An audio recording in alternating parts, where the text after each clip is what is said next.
ওই যে প্রাসাদ দেখছো, ওটাই আমাদের গন্তব্য। এই প্রাসাদ হলো নাগেদের রাজারানীর জন্য। এখানে আগে কৃষ্ণনাগরা রাজত্ব করত, কিন্তু তারপরে কামিনী আর শ্বেতনাগদের বিশ্বাসঘাতকতার জন্য এই প্রাসাদ, এই রাজত্ব সবকিছু আমাদের চলে যায়। বেশ, তাহলে চলো এবার এগোনো যাক।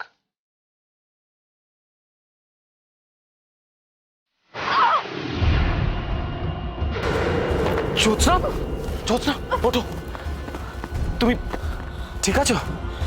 হ্যাঁ কাঞ্চন, আমি তো ঠিক আছে, কিন্তু এটা কি হচ্ছে আমি তো কিছুই বুঝতে পারছি না।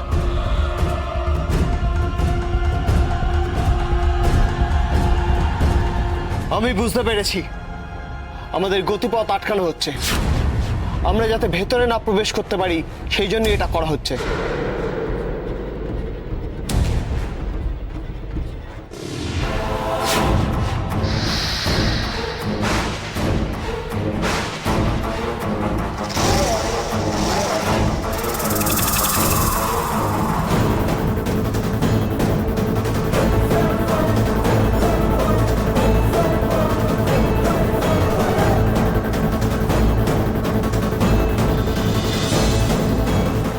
মূর্খের দল, নাগরাজ্যের মাটিতে পা দিয়েছে কোন অধিকারে?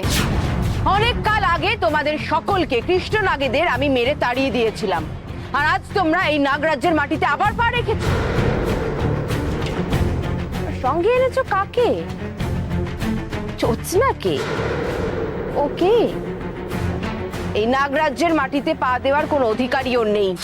না আছে নাগশক্তি, না আছে নাগরাজ্যে প্রবেশ করার যোগ্যতা।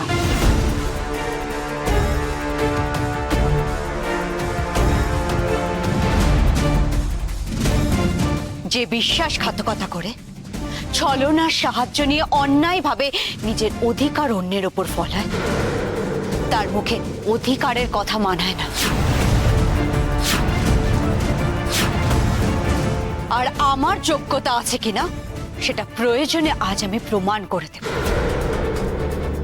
ওই প্রাসাদে আমি ঢুকবই, আর এটা আমার শপথ।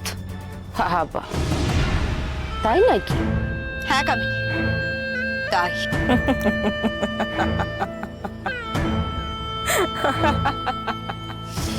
হায় রে মূর্খ জ্যোৎস্না, শুধু মুখেই তোমার বড় বড় কথা। তুমি বোধহয় এটা ভুলে যাচ্ছ যে আমার মায়ের সঙ্গে লড়তে এলে তোমার দেহে এমনিতেই প্রাণ থাকবে না।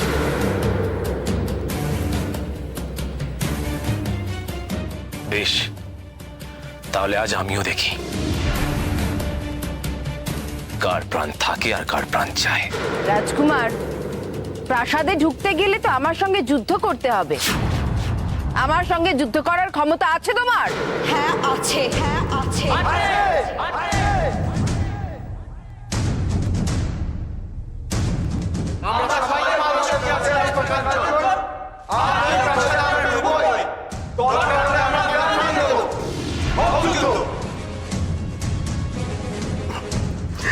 তা জ্যোৎস্না, তুমি বুঝি এই সব সৈন্যদের নিয়ে লড়বে আমাদের সাথে? সত্যি তোমার জন্য আমার বড্ড কষ্ট হচ্ছে। তা কামিনী, এবার আমাদের সৈন্যদেরও ডাকো, তারাও ময়দানে নামুক, আর ওরাও দেখে একটু বুঝুক যে ওরা কি ভুল করতে চলেছে।